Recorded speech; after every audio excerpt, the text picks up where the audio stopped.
there's a website called Real Streets in the UK. Real Streets, no, real, like film reel. Mhm. And it basically, they just devote themselves to tracking down locations and doing now and then pictures of them. And that's been something that people have done on quite a number of DVD releases as well. You know, they've put they put stuff on there. They if it's, they'll go back and revisit the locations and walk around them, and it's always kind of interesting. And with horror stuff, obviously a lot of it was shot at Oakley Court. The Hammer stuff was shot at Oakley Court.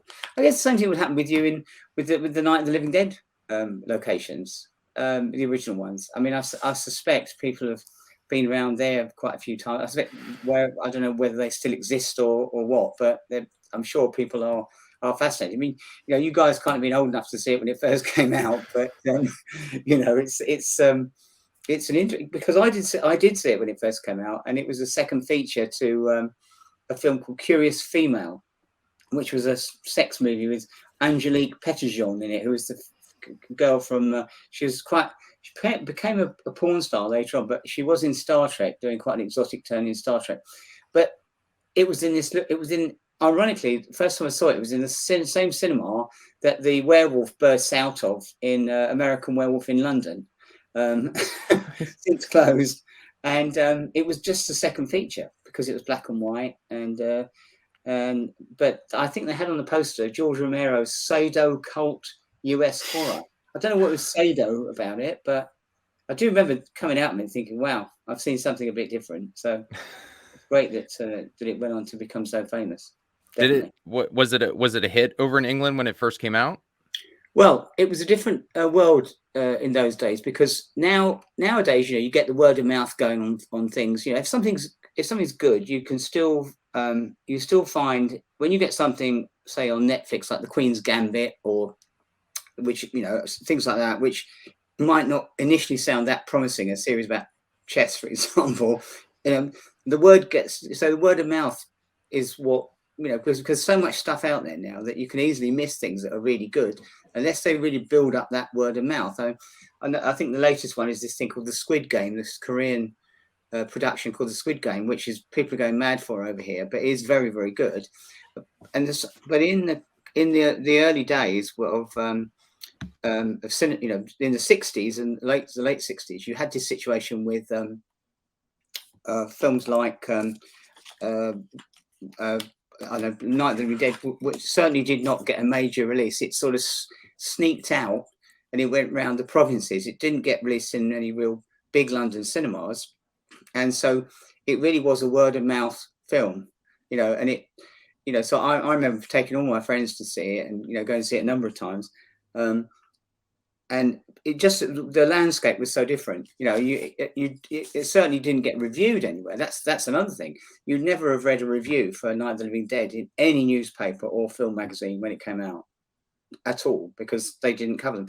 They barely covered a lot of the Hammer horror films and things, which went around the circuits. So you hardly expected a review. I think the way the landscape was with film magazines back in those days is that they were just Films and Filming and Films Illustrated. They were kind of posh. They were posh. They covered all they wrote about the Antonioni movies and the Fellini films, etc., and the big blockbuster releases. But they really ignored anything that was in sort of the horror genre, or unless it was a biggie like The Exorcist or something like that, obviously. But the low budget horror films, certainly back at the tail end of the 60s, and low budget American horror films never got covered. I mean, I seem to remember reading something about that. It was a review in the Reader's Digest that kicked off the big popularity of Night of the Living Dead. Someone said this is not suitable to take kids to, or something like that. But then I can't get my head around the fact that Americans could go and see horror films at quite a young age, whereas over here we were prevented from doing that because they were ex certificate, so you had to be over 16 to get in to see a horror film, and that included the old Bride of Frankenstein, all those old monster films as well.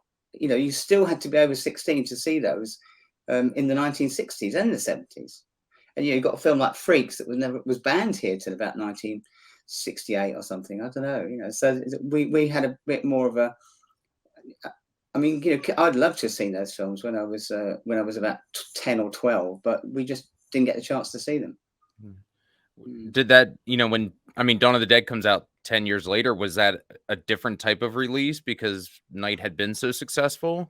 Yeah, it was. And I think the horror was starting to get a little bit more, people were starting to take notice because there were certain directors who came along, like obviously Romero. There was a lot of interest in seeing what George Romero would do next, because I think the Crazies I think I saw the Crazies at the London Film Festival. And I remember Toby Hooper's Texas Chainsaw was shown at the London Film Festival as well. So the people were starting to take notice of them by then, and also people were starting to review films like the David Cronenberg films, Rabbit and Shivers. Under the same token, those films were, and people were taking David Cronenberg quite seriously as well. So when Dawn of the Dead came along, I don't know, it might have been called Zombie over here, I think, rather than Dawn of the Dead. Yeah. But when it came along, I do remember going to see it and being quite shocked at how violent it was, because really was quite violent by the standards. Okay, the original is quite gruesome, but it's in a fairly tame sort of fashion compared to what Dawn of the Dead was. Dawn of the Dead was really that much higher up. And it was just such a great experience because of the music as well, and because of the way it was made. It's completely different. But it did get covered. I remember it got quite a few good reviews.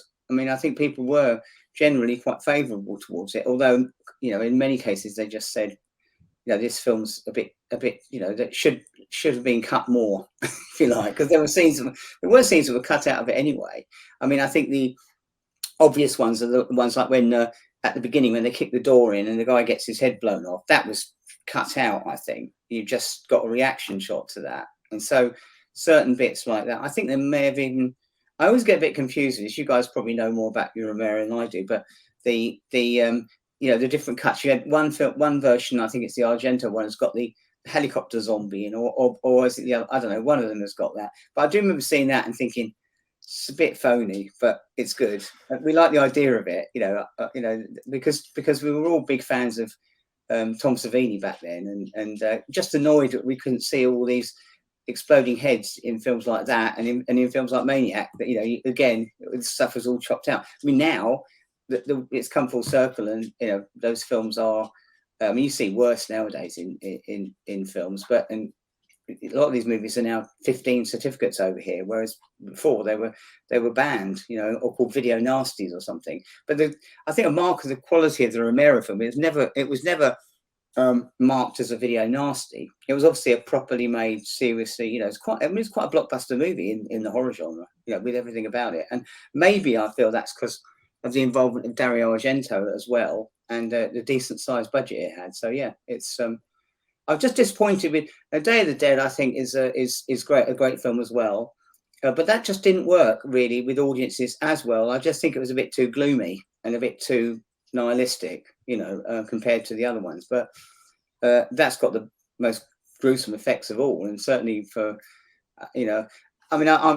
I'm not really so au fait with the later Romero films, but I loved all of his movies anyway, just to a varying degree, if you like. I just think he was one of those guys who could have turned his attention to any genre and done well in it, and he'd done a lot of good films. And I've only interviewed him a couple of times over the years, but what was quite often clear was how frustrated he was with dealing with big studios.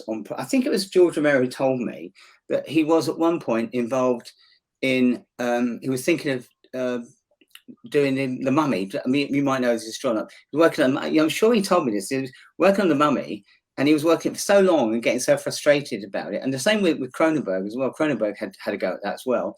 But then he said one day they said to him, "We're going to make this $100 million movie," and he said, "I can't do it. I don't want to do $100 million movie. I'll do it at 10 million or 20." But he was thinking along completely different lines, and I don't think he wanted to be involved in doing something that, how it eventually turned out was obviously not how it would have turned out if George Romero had done it. But he wouldn't have wanted to be given $150 million, because I don't think that was his area. That wasn't his particular playground, was it, to work in? But yeah. No, he was good in the 10 to $15 million range at the highest, which obviously I think Land of the Dead was his biggest budgeted film.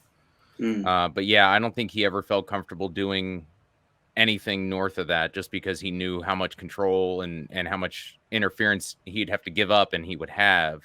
So yeah, he liked the smaller sandbox where he could get his film made rather than have someone else come in and dictate.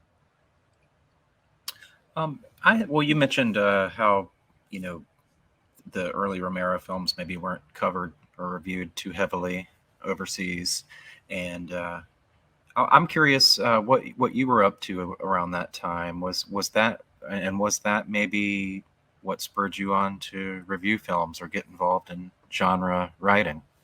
There is a connection between that and me starting doing my writing. When I left school without any qualifications of any description. So I was working in a shop, in a supermarket actually, and I was doing quite well. I was a department manager and everything, but I used to like writing, and so at the time there was I think the first thing I remember in the old days, I used to write on a little typewriter, and my girlfriend at the time had a petite typewriter, like these little girls thing. So she said to me, I said to her, I should write something and try and sell something. So I wrote, the first thing I did, I was a big collector of 8mm films. In fact, I probably had, it was too early for Dawn of the Dead then, I think, but I used to have little 8mm cut downs, those little versions of the Mummy and the Bride of Frankenstein and things like that. And so I wrote a feature about collecting 8mm films, and I sent it to this magazine called The House of Hammer, and they published it and paid me what I thought was quite a lot of money, because I wasn't being paid very much then. So I got the kind of bit between my teeth. And the second thing I went in for was there was a competition in it, because video had just come along then, and Intervision, a company called Intervision, had done a VHS video of Dawn of the Dead, and it was coming out. And now in those days they were so expensive, videos, when you first bought them. Apart from the fact the machines. I mean, imagine the machines probably cost about £400 or £500 back in those days. If you were to extrapolate that now, that would mean that nowadays it would cost about £5,000 or $6,000-7,000 just to buy a video machine. So they were offering as a prize to the person who provided the best review of Dawn of the Dead would get a copy of this Intervision release. And I sent it in, and I won the competition with my review. So I thought, well, I must carry on doing this stuff, and so I kind of did, and because it was a video era, we're talking about. It's funny, it ties in what I was saying about the critics didn't really cover anything in those days apart from the mainstream and the art house movies. So I got the chance to, when I saw things were coming out like Driller Killer and Last House on the Left, films that we would never have seen in the UK. When these were coming out, nobody really knew much about them, but I'd read all these books on them. I was kind of steeped in it. I'd just picked friends, I moved in those kind of circles. And so I started supplying articles to magazines. And before I knew it, I'd kind of taken over most of the editorial writing for quite a few of the big video magazines. And then I also got the chance to interview people and went out and do stuff. And it became increasingly hard for me to carry on a day job and carry on doing that stuff. I it just got to that point when I suddenly realized that I had to give it up and start doing, because I was offered all kinds of editorial jobs on magazines. Do you want to be the editor of this magazine, or do you want to do this, or do you want to do that? And in 1990, a friend of mine, a publisher friend of mine, wanted to start a horror magazine, and so he suggested calling it The Dark Side, and I was going to be in charge of it, editor, and it was being published by a company called Maxwell Specialist Publications. Now, Robert Maxwell's a notorious figure in the UK. I don't know if you've heard of him over there, but he was a publisher who absconded with the funds from his pension pot for his company or something, or did something like that, and he was found dead under mysterious circumstances not long after we started publishing The Dark Side. Nothing to do with us, I promise you. But it is a famous story in the UK. He's a disgraced publisher. And so they started this little magazine, and I didn't choose the title. In fact, I wasn't that crazy on the title, and the reason why is because I thought it was too similar to Tales from the Dark Side, the George Romero thing, which at the time was out and available on video. So, but anyway, I was convinced this guy, had this idea that that's what it would be called, and so we did it for a year, and then after this Maxwell guy died, the whole company fell apart, and they said, we're going to close all these magazines. They had about 4 or 5 magazines, and I said to this guy I was doing it with, he was doing repro in the old days. He used to do magazines by. It's all done differently now. You do it all with PDFs and it's all done online and computer now. But in those days, they used to physically do it and paste down the pages and stick on the images and shine. The actual process was quite expensive, and you had a certain amount of color. You could have a certain amount of black and white. It was all, you had to cost it out very carefully. And so this partner of mine, he became my partner rather, because he owned the repro house that did all this work, and he didn't want to lose the business, and neither did I. So we decided we would take it over, and I would now be co-publisher as well as the editor. So really, I was with it from the word go, and I just carried on. But it was mine. It became mine, and then I could do what I wanted with it, which was quite was quite good. Although it's changed a lot over the years, because at the time I used to sometimes design it myself. I used to, sometimes I'm just not a very good designer, so it wasn't really I was pretty much leaving it up to my partner as well, and my wife designed some of it, but it was done in a bit of a piecemeal fashion. So back in the day, it was just fun to be doing a horror magazine, because I think I loved when I was growing up. I used to get things like Castle of Frankenstein and Famous Monsters of Filmland, which is the famous one. And I used to love those magazines. And I had monster kits from Aurora and things like that. These were all things that I loved, and so it was kind of fun to be doing it. I didn't realize that I'd be still doing it 30 odd years later, but just the way it goes. Was there an angle you were trying to go for with the Dark Side magazine that maybe other publications weren't focusing on? I think what I wanted to do in the first place, I decided, I remember sitting down, and because the publishers wanted to know what's going to be in it, and I said, well, I think we should do classic horror stuff, and we can do the modern stuff as well. But I wanted to kind of split it up and do comics and books as well, and things like that. And I got a lot of people involved who were, back in the early days, who were quite well known in the horror community. There was a guy called Alan Frank who wrote many famous books on horror back in the day, and he was a funny old chap, but very good friend of mine. And he wanted to, he said, I'll carry on as long as I can, and see how I can sort of, because he was very busy doing other stuff as well. But he was a name. He was a good name, so it's a good name. There's a guy called John Brosnan who did my book reviews, and John Brosnan, who's famous in the horror community, he wrote a book called The Horror People. But poor old John was an absolute, complete and utter alcoholic, absolutely, and he knew that. Sadly, he's no longer with us, but I remember I used to go and meet him there was a club in London just off Oxford Street called the Troy Club, and it was run by this woman called Helen. So she was Helen of Troy, but she didn't have a face that she had a face to stop a clock maybe, but not 1,000 ships.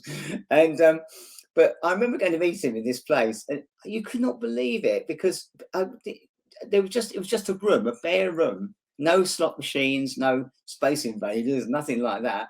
Just people sitting. And I said to John, what is this place? It's like hell. And he goes, it's a drinking club. And that's it. Nothing, no peanuts on the table. It's just drink. Sadly, he drunk himself to death, but he was a great writer, even though he was completely, but I had a few people involved with it in the early days, and they were, so I did get some names in there. Kim Newman was involved in it. Mark Commode, who's gone on to become a popular critic in the UK. Mark was on the team as well, and people have gone on to bigger and better things. But I suppose how it's changed is this: that my partner sadly died in 2011, and so we had to stop doing the magazine at that point. And then I decided to my new wife and partner, Yanni, said to me, well, why don't you just buy it and carry on, and we'll start it up again. And then we've got we can, it's ours then. I mean, now it's totally ours. So but now that also means that we handle every single aspect of it. So it means that we stick all the stuff in the envelopes. So you can see I've got all the magazines here. So when they come in, the new issues come in, we stuff the envelopes. We deal with the subscriptions. We all that stuff that in the old days, my partner, who was based in Cornwall, used to do all of that.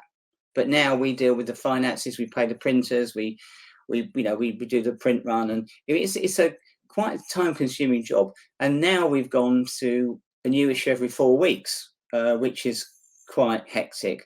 And we also do another magazine called Infinity, which is doing very well, which is a science fiction cult TV magazine. I don't know if you've seen that or not, but whether you get it over there, well, you should get it over there because it does go out in Barnes and Noble. But we do that. That's kind of a slight spin-off. So, like, here's a recent issue. That is, for example, Infinity's got the monsters on the cover. So the new one's got Raiders of the Lost Ark. But so we'll cover all kinds of stuff in there that that sometimes I'll look at a feature and I think, is this? I was working on one today actually. We've got a feature in an interview with the actor who played the Howling Man in one of the Twilight Zone episodes, and I'm thinking, is this going to go in Infinity or is it going to go in Dark Side? So sometimes there's this little crossover, which sometimes they suit either one. But I think things adapt because so I don't really. It's not that I make a conscious decision of what's going in. Sometimes people will come along to me and say,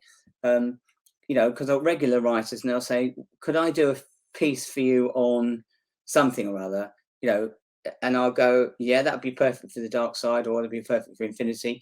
But and sometimes I will think, you know what, we haven't done this film, so I'll either do it myself or else I'll get someone else to do it. So it is kind of trying to keep, I think the balance is trying to keep the balance between old and not so old, probably not so much new, because one of the problems I've been caught out with is that if we say, a lot of the time the studios might come and say, we've got this new horror film coming out, like Scream, this new Scream film, for example, that's coming out, or one of these Blumhouse movies, and you'll think, well, but they're going to be covered everywhere. So are we going to? And it is somebody, and we've been offered interviews with people like that, Courtney Cox and and Drew Barrymore or whatever, these people. But I'm thinking, are they really what people would want to read about in our magazine? And I'll probably just get that kind of interview whereas people are going to say, oh, it was a wonderful experience and it was great to work with this person, all that. And because I absolutely hate those kind of things. And the great things about catching people now who have been around for years, they don't really care what they say. They'll give. I mean, we've got lots of features, interviews that we've just been coming in with Italian actresses of the of the 70s, and the stuff they say about working with Klaus Kinski and all that sort of thing is just what you want to read, really. And we had an amazing feature interview with a guy called Ovidio Assanitis, who did that. He's the guy who fired James Cameron from making Piranha 2. And he thinks he's a better director than James Cameron to this day. But his interview just was so full of amazingly candid, ridiculously. I mean, he really didn't care what he said. The guy's probably 85 or something like that, and he's got thoughts on everybody. And so I love those kind of interviews. So it really is about just getting something that I think, if I like reading it, then I think that's great. I can only do that. Still, any editor can only put in what they want to read. In other words, if I like it, then hopefully everyone else will like it. So that's my attitude. But if we don't go go encouraging, you know, because we're not built on advertising. You know, we do sell advertising. We have regular at the moment, the guys from Severin over there are good friends of mine anyway, and they have regular advertising with us. But we never really go out chasing ads, and we're certainly not a magazine that relies on ad revenue to survive. You know, we rely on sales and you know, and a good subscription base. And I think too many magazines that have been, I mean, we were offered, somebody actually, a big publisher offered to buy the magazine a few years ago. But we just didn't even get into that conversation because we figured that, you know, they'd be telling us what to put in it, and then that's not really acceptable. So they in turn did create their own magazine called Horrorville, which lasted for 4 issues, and that was that. So, you know, and I think the only reason we really have got the recipe for success that we've got is it's all little cottage industry. You know, we produce the mags here. We don't employ anybody. I go down the post office every day to post them. I get the orders and put them through. And on the back of it, we also manage to do things like you know, we do a book every year, sometimes 2. We've got a classic movie, Classic Screen Monsters is our new book coming out in November, and we do festivals as well, which is interesting. You know, I mean, you know, I guess you probably guys have quite a few Romero type festivals over there in Pennsylvania, don't you? I would imagine with the people there. So we have our guests here. Our regular guests are people like the Hammer Ladies, like Madeline Smith, Valerie Leon, Martine Beswick, you know, Caroline Munro. They generally come to all of our festivals, and then we have some unusual guests. We've got coming up this year. We've got one with Ruggiero Deodato's coming over, and we've got somebody called Zora Karova, who was in a lot of the Italian horrors, New York Ripper, Cannibal Ferox, things like that.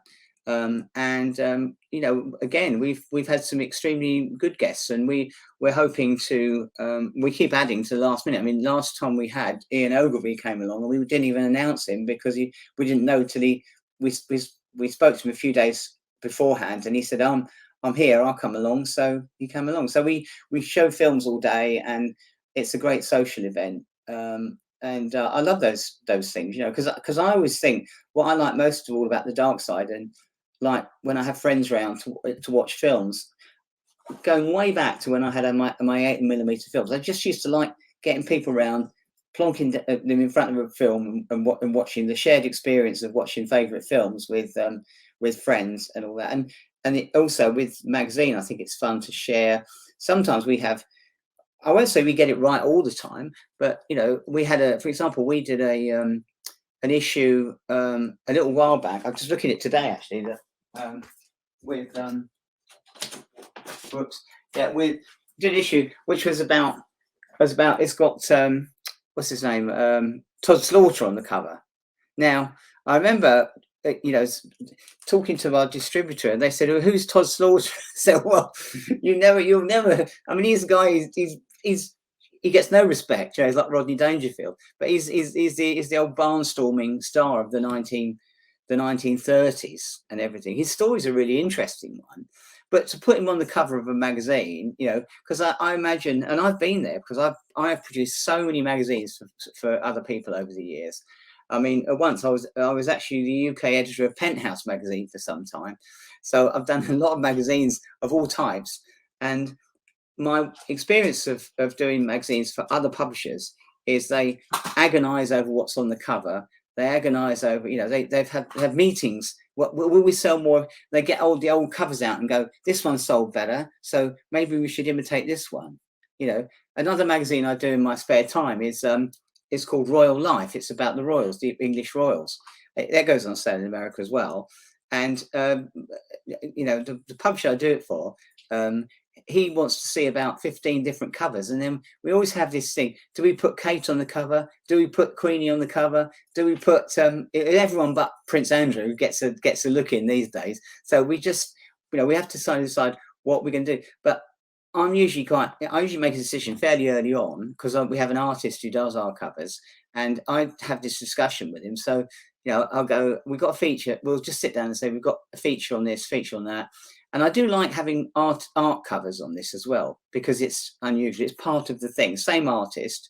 And I think that goes back to my love of all the old famous Monsters of Filmland and everything, because those covers, those were brilliant. You know, they were amazing bits of art. And so I do love having a bit of art, a nice art cover. And that's something we stick with, because we could, I imagine, as I say, if I'd sold the magazine to this big publishing company, then they would have started putting they'd have sold the cover as well. They'd have said, oh, there's a new Scream film coming out. How much will they pay for an ad if they go on the cover? You know, and so we're not really working from the same hymn sheet as they are. You know, that's nice about being the small publishers. And there's an increasing amount of publications around now. You know, the little, you know, in the old days there was quite a distinction between what was a fanzine and what was a professional magazine. But I think nowadays that distinction is not so wide. You know, there are some really good quality fanzines, and a lot of my friends over here publish them. There's a guy called Eric McNaughton, who's a good friend, and he does the thing called We Belong Dead, which is a digest size publication. But they also do these enormous books that are really high quality, you know. And so a lot of publishers, I mean, in America, it seems strange to me that I mean, I know Fangoria is still around in America, but they only come out about 4 times a year, and they're quite expensive. And I would have thought that if we can come out 13 times a year, then they should be able to manage more than 4 times a year, you know. But you know, with a proper staff. But I don't know. There are a lot of very good small fanzine things. Another good friend is Richard Clemenson, who does a magazine called Little Shop of Horrors, and that's been around forever. That's basically, and I find that funny because he's an American. And yet he's very much an Anglophile and very much caught up in the world of Hammer films. Because I used to read, when I was at school, I used to read this magazine. You know, he's been doing it for forever. I know, but it's now coming out more frequently because he's kind of reached that retirement age and he's got more time on his hands to do the magazine. But I love that, and the quality of that is so good as well. So I think it is good to have a lot of magazines around, because it does keep you on your toes to try and do the best job you can. You know, the best designed, the best written, and it's a chore when you're doing it. You know, producing a new mag every 2 weeks, pretty much, is what we're doing. But I think now I'm concentrating all my efforts on it. I think the magazine is probably better than it has been for a long time. So, you know, I'm quite happy with that. So when you started the magazine, and you kind of touched on the video nasties, was that an obstacle to overcome to review some of these films? Did people want you to talk about them, or were they just kind of flying under the radar? How was that approach?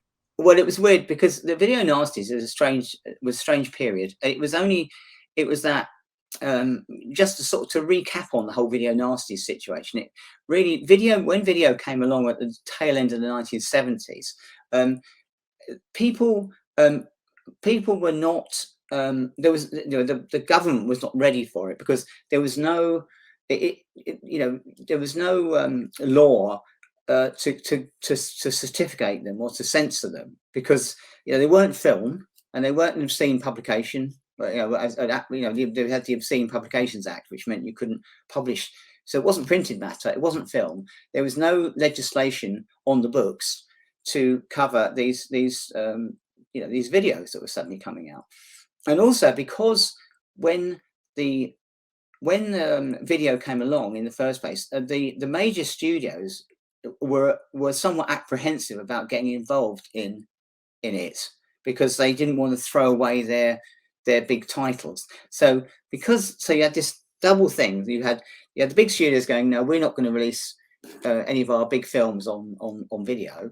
And so all of a sudden this demand for product meant that you know, a lot of the people a lot of the distributors in the UK and you know, new labels coming along went to America and just picked up everything they could, you know, from, you know, and this included the likes of Snuff and I Spit on Your Grave and Last House on the Left, films that would never have even got a sniff of, you know, they would never have got past the censor. But they didn't need to do that. They just needed to get hold of it or stick it and, you know, get it out on video and this stuff was being snapped up.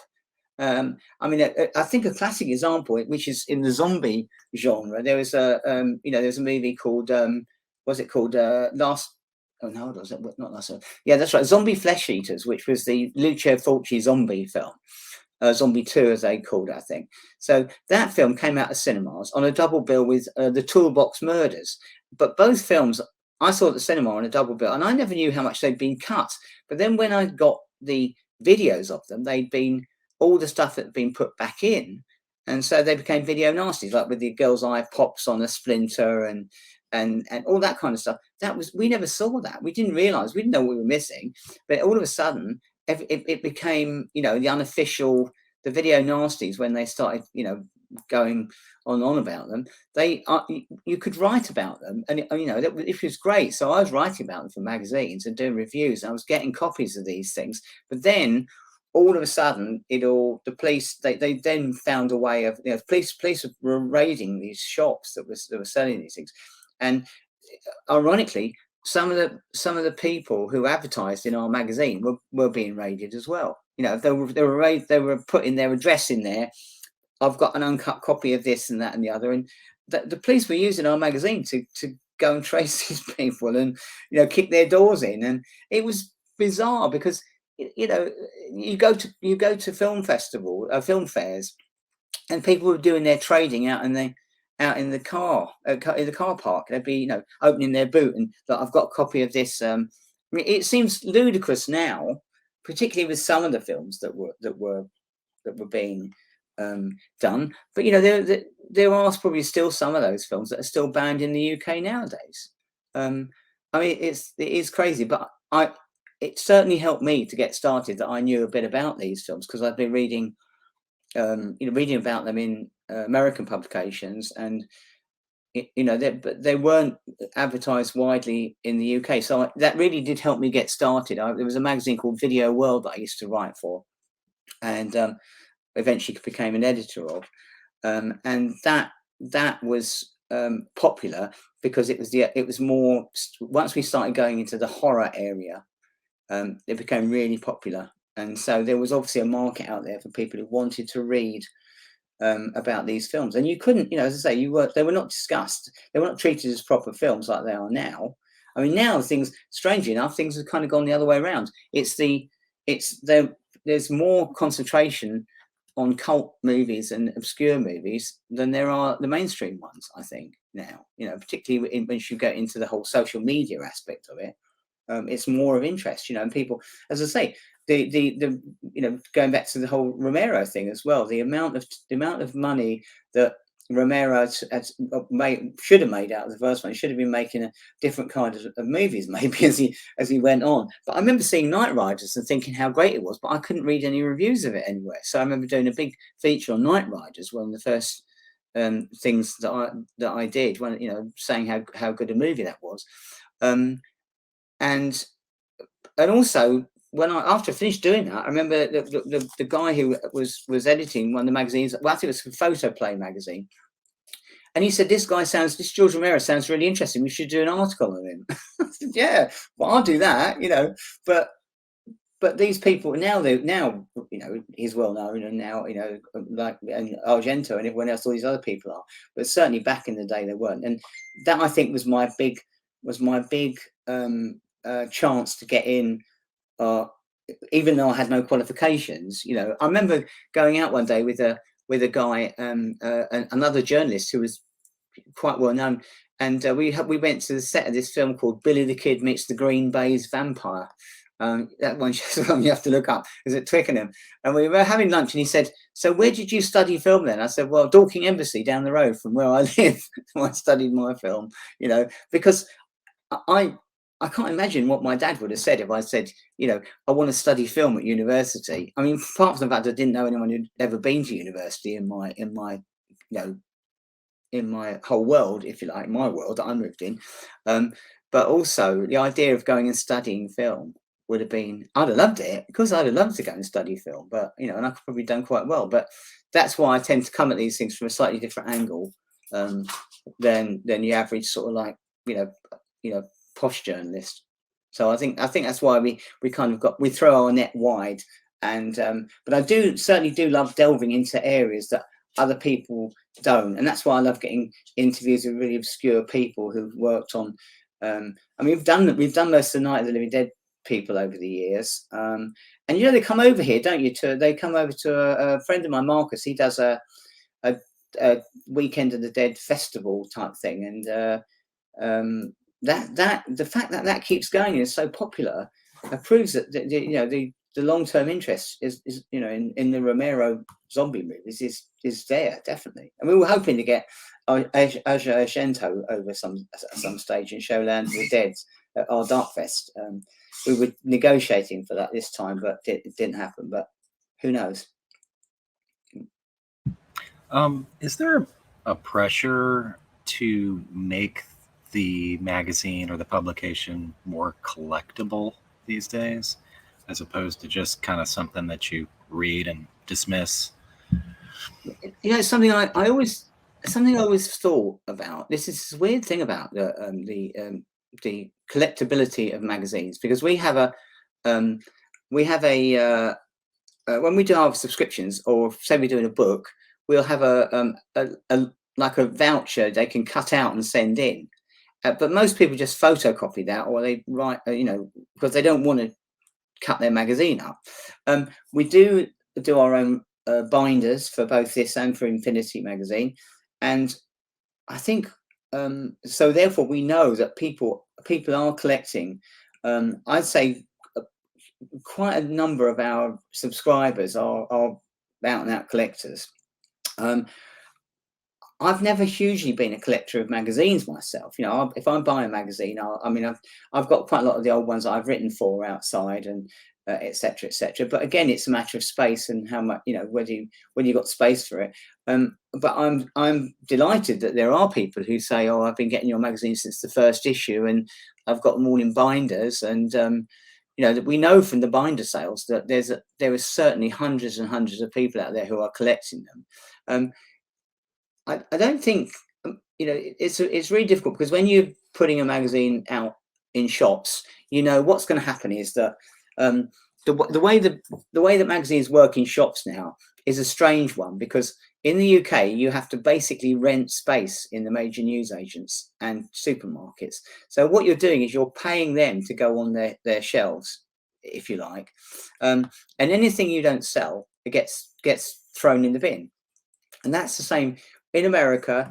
We go to a lot of Barnes and Noble and stores like that in America. If they don't sell, they get thrown away. So that's basically it. So damn well that whatever you print, you might end up throwing away just over half of the amount that you actually print. But then that's the game. That's what you have to do. Similarly, people will buy. I don't mind if someone buys a magazine just because they like reading it and then they chuck it in the bin afterwards. That's fine. And I don't know what the split is between that and the people who collect it. I do know that when I was a kid and I had loads of Marvel comics, I wish I'd kept more of them, because I had some really rare ones. My mum chucked them out, and I had like Avengers #1 and first Incredible Hulk and early Spider-Man and all that sort of stuff. And I came back from a holiday, or an extended holiday it was, and she'd just thrown all in the bin. So so there might be, as to collecting them for value. Well, to sell them afterwards, I don't know how much. I've never looked to see what they're worth. I don't suspect they're worth a vast amount. Dark Sides anyway. But what is encouraging is we get every time we do a mail out, we have to send. But the government asks for this, and we have to do it. We send 3 copies to the main libraries in the UK, so they go in their library, so people can read them, like Trinity College Dublin and Oxford and Cambridge, type thing, sort of thing. And so we have to do that. Like in the UK, if you publish a book, you have to send it to the British Library because they've got to have a copy of it somewhere. So they're there. They'll be there for posterity because we've been sending them for years and years and years. So I do like to think, though, people have got these things, you know, and they're looking after them, because all the binders we sell, as I say, we do know we sell hundreds upon hundreds of binders, and that's every year it starts to sort of, you know, those people who come back and buy another, you sell another few hundred binders as the year goes on. So it might not be that won't be every person, but then some people might just be sticking them in the attic and putting them in a box, because I know people are, you know, the people who love the genre do tend to be collectors. I think, you know, I think the majority of them do. What they collect, whether it's model kits or what have you, but I know certainly a lot of my social media friends who are horror fans, they have vast collections of this, that, and the other, you know, and usually they're stashed away, you know, unless their wives are fans as well, and they share them. But generally, they're in the attic gathering dust. Where do you see the current status or future of print magazines with the instantaneousness of social media in today's world? Yeah, it's a tricky one, isn't it? Because I went to see the Bond film the other day, the new Bond film, and I'd already done my reviews for Infinity, but you know, I said, oh, I'm going to review this. I'll take one of them out, and I'll put the Bond film review in there. But then, just while I was fiddling about, I thought I might as well just put a little brief review up on the internet as well, you know, and put it on my Facebook. Not the big, you know, big review that I'm done in the magazine, because it's nice to say before anyone else has had the chance to see it, go, oh yeah, I went to see this, and this is what I think of it.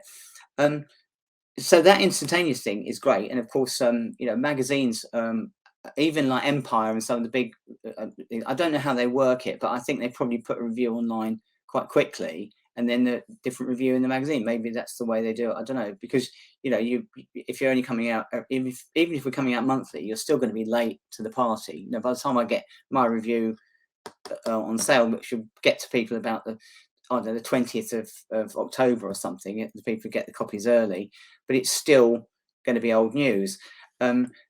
It doesn't matter so much with our magazine, because we're certainly with Dark Side, because we're not covering brand new stuff. We're not trying to be the first ones out with a review of a new horror film. You know, we tend to more point people in the direction of what's coming out on Blu-ray or what have you, or streaming, that maybe it's an old classic, you know, if they, you know, if there's a new Blu-ray of an old favorite, and we did get a lot of that. You know, we end up reviewing favorite old films that have just got really new good versions come out. You know, we did, there's a lot of stuff that's available just in the UK, a lot available in America only, and you know, but a lot of our people who buy the mag, I think, have got multi-region players, and they'll buy one or the other, and they'll still buy that stuff, and they're still interested in knowing that it's actually out there and available for sale. But I think print magazines, it is tough, because you know, we know that print is definitely on the way out. It's been on the way out for years. I think you know, we're ourselves are very good and enough to make, you know, to make the magazine financially successful, and you know, because I wouldn't do it if it wasn't making money. You know, we don't borrow any money to do it. It's our money. You know, we've got an off-the-shelf company which we publish it under, and that's self-funded anyway from the word go. So you know, it's not a thing that would cause us, you know, if we stopped making money on it, we'd probably stop doing the magazine. But I think, you know, we're making enough, significant, selling enough copies, and it's growing, strangely enough, at a time when most magazines are not growing. And I think the reason for it is because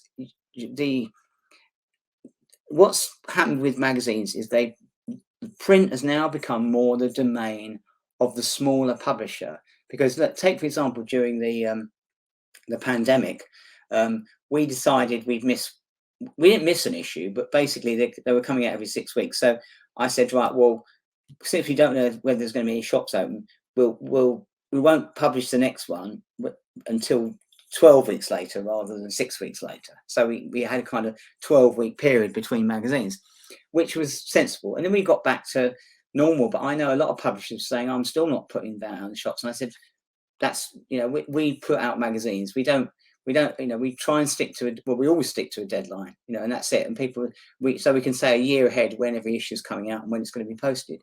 And I think you have to have that continuity, particularly if you expect people to subscribe to your title. They want to get it on a certain time. That's it. They will subscribe. If you start playing around with the on sale dates, people will start losing faith in your, in your publication. But I think when we do a magazine, we don't. I mean, this is our headquarters, if you like. This is where we do it from, and my designer, works here as well from time to time. He works at home as well, and so it's all a little cottage industry.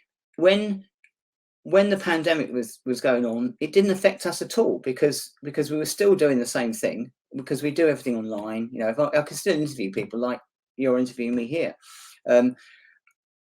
So the only difference between us and like big publications like, for example, Empire or SFX maybe, which is another sort of science fiction type magazine that is out over here. Those people have got they've got big offices they work from, and they've got staff, and we should have to pay or have to furlough them or what have you.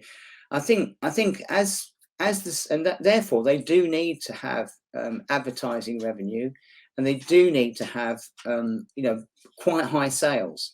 And when you really look at the way that magazines, some of them, because years ago, I mean, bear this in mind. I mean, we're talking about when I was editing Penthouse magazine, for example. They used to at one point sell 500,000 copies and a month, and at the end they were selling about 3,000 copies. Because that kind of stuff's available on the internet, and stronger stuff than that is available on the internet, and that so it had its moment, but that wasn't around anymore. That moment is gone. And similarly, if you were to look at the sales figures of any magazine, and I mean any magazine, they've all gone down considerably from what they were back in the day. I mean, back in the day, you could expect to sell 25,000-30,000 copies of even a small magazine, but that's not going to happen now. But if you can do your sums correctly, and you're publishing at a level which is like our level, if you like. Well, we're doing 2 magazines every 4 weeks. But that our costs are rigorously controlled, and we know damn well that unless a complete and utter disaster happened, we can't fail to make money on it, because we have our loyal regular subscription base and everything else. We do it all ourselves. We don't have a lot of outgoings to people.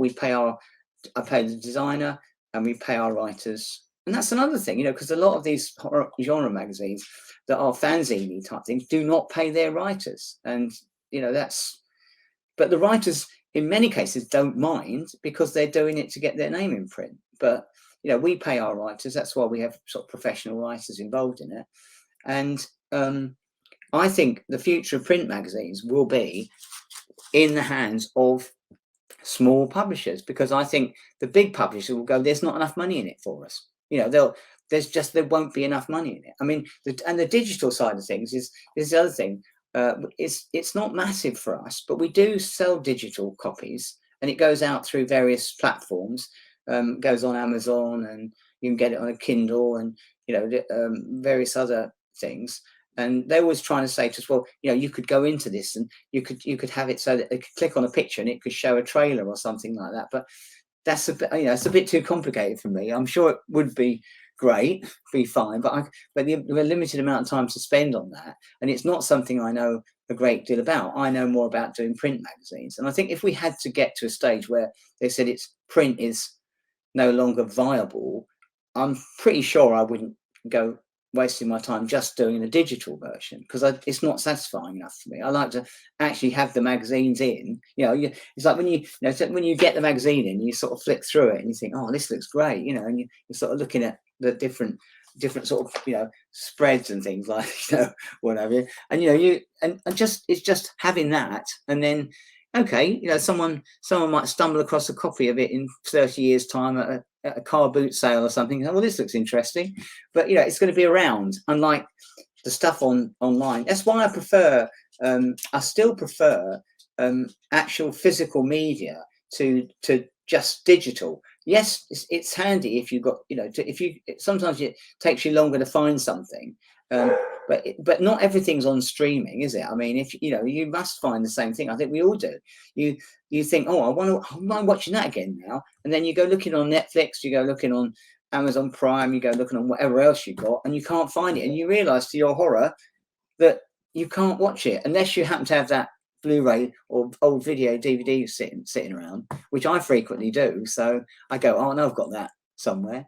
And so I do like to know I've got my favourites, because even if it's one of your favourites, unless you've actually bought a copy of it, you might think you've got it, but then you haven't got it because they've taken it off whatever platform you want to watch it on. I mean, I've probably got about 10 different Blu-ray versions of Dawn of the Dead, come to think of it. Every time a new one comes out, I tend to get sent it or buy it, just for the extras, but what have you. But I do, so I think there will always be, I don't know, certainly for a while anyway, the print thing will sort itself out, and the magazines that will go to the wall, it may be that it's the big publishers who can't afford to sustain the amount of money they're spending out to have offices and do it that way. But as I say, our overheads are what gives us that advantage, and I think also gives all small publishers an advantage if they can if they can do it. And because what we do is nothing unique about what we do. I think anyone who does anything like what you guys are doing, what we all do, it's like any little enterprise that you do is like going to the races, if you like, and if you're prepared to, when we started doing it, Yanni, my wife, who sort of encouraged me, she put her money into doing the first print run, which wasn't huge, it didn't cost us a huge amount, but we were thinking, if we'll look at it in 3 issues time and see if it's paying for itself. But then it was, and so that was fine. But it was, as I say, like going to the races. You go, I'll have a little punt, see if we get anywhere with this, and if it starts to roll back, you get. And it's not like it's not like going there and putting your shirt on it or putting your house on it. I mean, I was always kind of shocked, to be honest. With there's a magazine called Video Watchdog in America, and the guy who ran that, it seems to have gone bankrupt by when the magazine went wrong. And I still don't understand how anyone can go bankrupt when you unless you get too ambitious and start wanting to go places where we want to try and spend too much money on things. But we're never going to be in that situation, I don't think, because I know I've been doing magazines in the UK for so long now, and I've been involved with so many things, and strangely enough, I've been involved with quite a few that have actually not done that well. But then the publishers have thought too big. They want to print too many copies, or they think you'll say to them, well, this won't sell that amount of copies, but they go, yeah, I'm going to print huge amounts of copies. We're going to get it all out there. That's a recipe for disaster. And you have to think, going, just because you've got an interest in something doesn't mean that everybody else has. I just find it kind of funny, and I don't know what it's like over there when you go into a Barnes and Noble or what have you.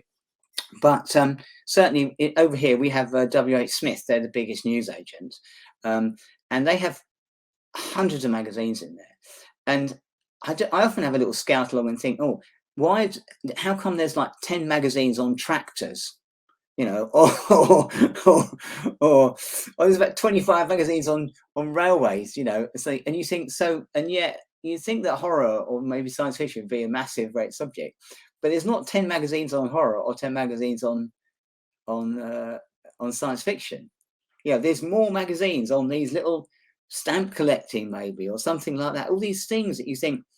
So it's just an interesting snapshot of the people out there. What you're into, and I just find it. What's kind of encouraging though is I always thought that when we did our first festival, that there'd be a lot of old codgers would turn up to it because I thought that because we've been doing this so long, and it's all about all these old Hammer ladies and Hammer films from the 60s. I thought people who would come along would all be kind of old fogies, but I was surprised how many young people, really, who can't have even been born when Hammer stopped making films, and they're still obsessed with them. And because, as I say, and it's hard to believe, isn't it? Even with the Romero stuff, I mean, crikey, I mean, was it 68 first Romero, the Night of the Living Dead?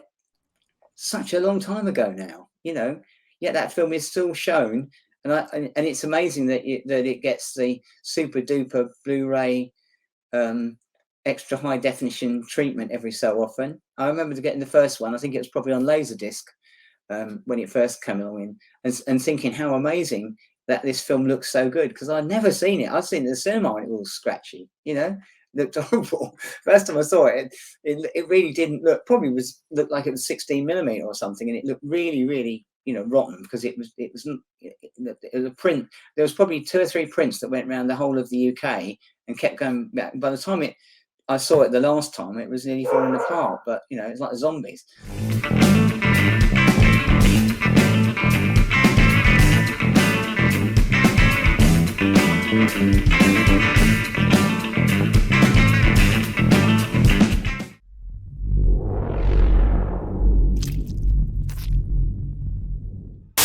Emergency. You are to tune to the emergency station.